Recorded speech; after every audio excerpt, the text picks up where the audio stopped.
good evening and welcome to another episode of The Money Show. I am Snehi Shah and today we're diving deep into a topic that's on the minds of many investors, especially in the current climate and market volatility. As the Indian stock market has seen its ups and downs this year, many investors are feeling this pressure. The sharp market fluctuations have left some feeling fearful and others overly optimistic, both of which can lead to costly mistakes. But how can we navigate these emotional roller coasters, keep our heads steady, and build financial resilience in times of market uncertainty? Now, that's exactly what we'll be discussing in the first segment of this show today. Whether you're dealing with short-term losses or wondering how to stay calm during a market dip, today's conversation will give you the tools you need to make better, more informed decisions, even when it feels like the market is against you. Let's welcome on board Mrin Agarwal, financial educator and founder at Finsafe. And Mrin, good evening and thanks so much for joining us and help our viewers understand how do emotions like fear and greed typically affect investors' decisions during market downturns, because these emotions are at an all-time high when you're facing adversity, you're facing your portfolio going down. Tell us how investors can be subjective in their approach. So good evening, Snehi, and it's lovely to be here with you today on the show. I think I'm coming to ET now after a long time, so it feels good to be back today. We're glad to Um, have you. I think Benjamin Franklin said it right that the investor needs to control their emotions more, and that's what's more in control of them than the markets really. So, of course, at times like this, when there is volatility, there is this tendency to take very hasty decisions to exit or to stay away from the markets. And even already with this much correction, there have been investor queries on whether you should stay invested or what do we do with our SIPs? Do I stop my SIP? And so one bit of it is this that when markets even have a slight correction, people start getting immediately really, really worried. And the other thing is also that sometimes there's a lot of overconfidence, right? Saying that, okay, the market has fallen and I'll just invest and I'll just immediately make some quick returns as well. The other thing that one is also seeing on the other side of the market. So since we're talking about market volatility, it's not only downturn, but also on the other side of the markets, when markets are going up, there is also this tendency to look at investing in trending investments and investments with recent good performance as well. So these are a mix of things, but I think essentially what happens is that because of emotions, people tend to put a stop to their investing journey or tend to halt that investing journey, which is really not good for them in the long term. Okay, well, point taken. But Miran, there is this term that we're very loosely hearing in the market right now. Everyone's saying it, and I'm sure a lot of people don't know exactly what it means. And it's the concept of loss aversion. Could you take our viewers through what this term really means and how it influences investor behavior, especially during times of market stress like we're seeing right now? So, loss aversion is really a cognitive bias where the pain that an investor experiences from losing money far outweighs the benefits of staying invested, right? So they feel double pain when they're losing money compared to the high that one would feel when one is actually growing money, right? And what happens is that due to loss aversion, again, you might exit an instrument with potential. So, classic case is SIP investing, right?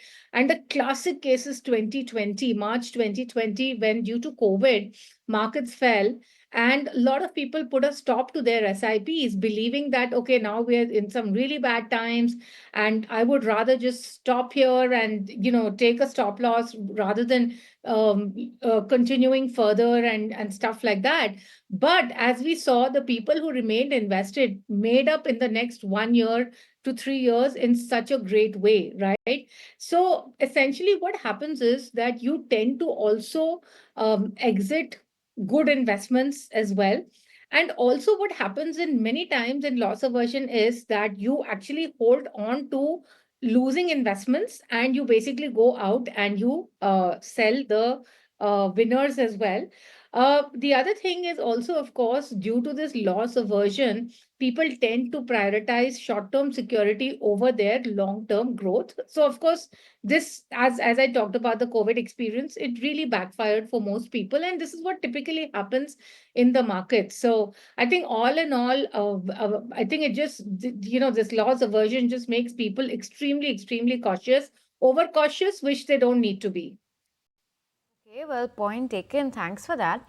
Also, take us through some psychological biases or mental shortcuts that people often fall prey to during market crashes or periods of volatility. You spoke about people trying to make a quick buck, and we know the entire concept of instant gratification when it comes to having your returns in the stock market. But at a time like this, when we're surrounded with volatility, when that instant gratification does not happen, tell us some traps or some biases that investors fall prey to. So I think the biggest one is overreaction. Okay. Just believing, okay, we are at the end of the world and markets are not going to move up anymore. See, markets always revert to mean, whether it's at the excesses or whether it's the fall, it'll always revert to the mean. The question is, how long is it really going to take to get back to the mean, right? So I think the biggest impact on people during market crashes or periods of volatility is its overreaction, thinking that okay, things will only get worse from here and things are never going to get better. But that's not the case, right? I mean, things do change.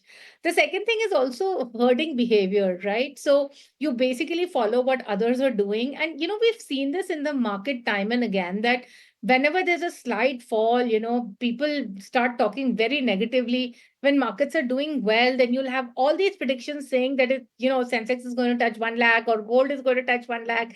But and the opposite happens at the time when markets fall. So again, I think people do give in to all this noise and tend to just say that okay, if others are doing it, then maybe I should also do the same. And of course, the disposition effect that I talked about, which is basically hold on to the losing investments and basically sell the winning investments. Okay, and now that we know what kind of traps people can fall into, what are some strategies that investors can use to avoid these traps, to stay calm and avoid making impulsive decisions when the markets are declining? So I think the first would be to stop reacting, right? Okay. Now there's always going to be some or the other news in the markets, right? Till now it was US elections. Now that that's out of the way, you've got something else coming in. And there's always going to be something or the other that's going to be happening, right? Of course, we live in this dynamic world. And the fact is that we are living with two wars, but Indian markets are still going up. So I think, we need to really stop reacting to news and keep this noise out. I think that's number one, right? And the second thing is that, you cannot keep changing your portfolio strategy every time there's a change in the environment. So I think people who do that are taking very impulsive decisions. And certainly it's not something that works in the long term.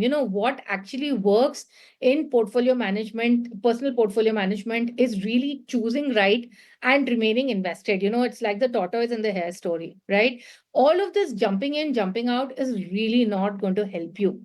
The third thing that I think, it's very important for anybody who's feeling concerned today is to really see that how are your goals really getting impacted. So if you have done goal based investing, then how is this impacting? So for example, let's say you've been investing something for retirement which could be 20 years away.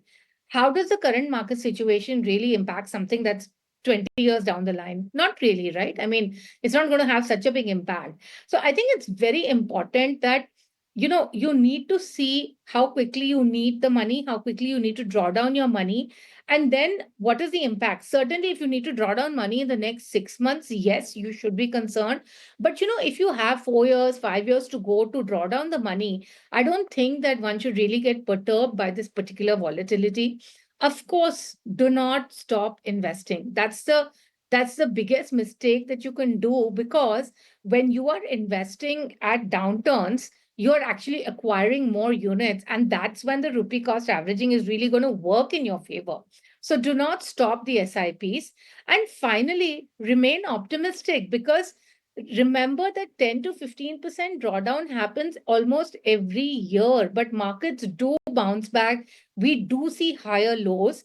And of course, things, despite what we're seeing right now, let's say on corporate profits or, maybe some amount of FI outflows, the point still remains that the long-term trajectory for India still remains really good. So I think important to really remain optimistic.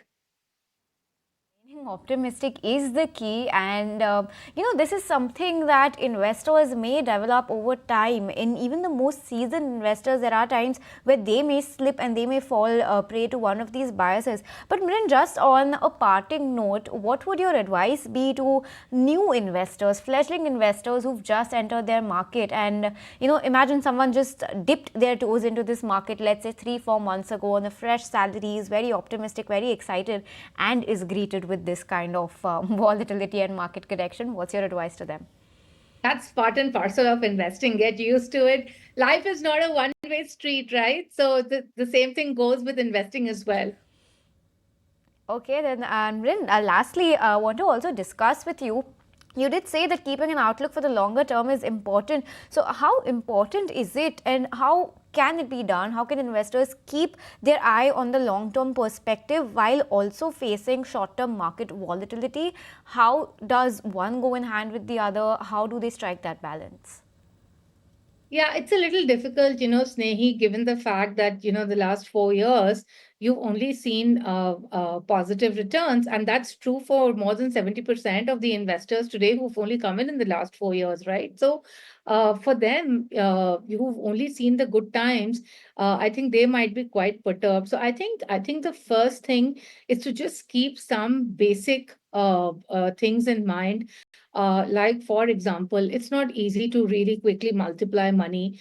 All good things take time to happen. So does wealth creation. So even if you've been able to multiply money in that stock or done some F&O and stuff like that, I think that's just a matter of luck. And it's not like that's going to keep repeating again and again. So I think the first thing that we have to get out very clearly is that you really need to tone down return expectations, because more and more when I talk to people, I see everybody talking about 15-20% returns. And I always tell them that I think our focus really needs to be on getting moderate returns, like expecting moderate returns like 10 to 12%, but really focusing on what is in our control. And, because returns are actually not in our control, what is in our control is how much we can invest, where, and for how long, right? And I think if we focus on that and focus on the corpus to be created, so a simple thing, for example, to do would be to keep regularly increasing the amount that you invest on a yearly basis, because that actually helps creating a larger corpus. So I would say two, three things. One, I think, we should moderate return expectations. That's really important. Keep in mind that the ups and downs are normal. As I said, 10 to 15% fall intra-year is pretty normal for the markets. And number three, really focus on choosing right. Now, again, I see a lot of people wanting to only do stocks, but I would say that for most individuals, identifying stocks is not easy. And I think when you have the mutual fund route, which is so well regulated and so inexpensive way to invest into as well, why not just utilize that? Plus, it's of course got the tax benefits as well. So I think a combination of these factors is what is really going to help people keep the long-term perspective. Mrin, that's been a very fruitful discussion, if I could say that, for our viewers and viewers. I hope this discussion that we just had with Mrin helps you alleviate some of that anxiety that you've been facing on the back of the market volatility that we're seeing. But Mrin, once again, always a pleasure to have you, and we hope to connect with you more frequently now. And thanks so much for joining us on The Money Show.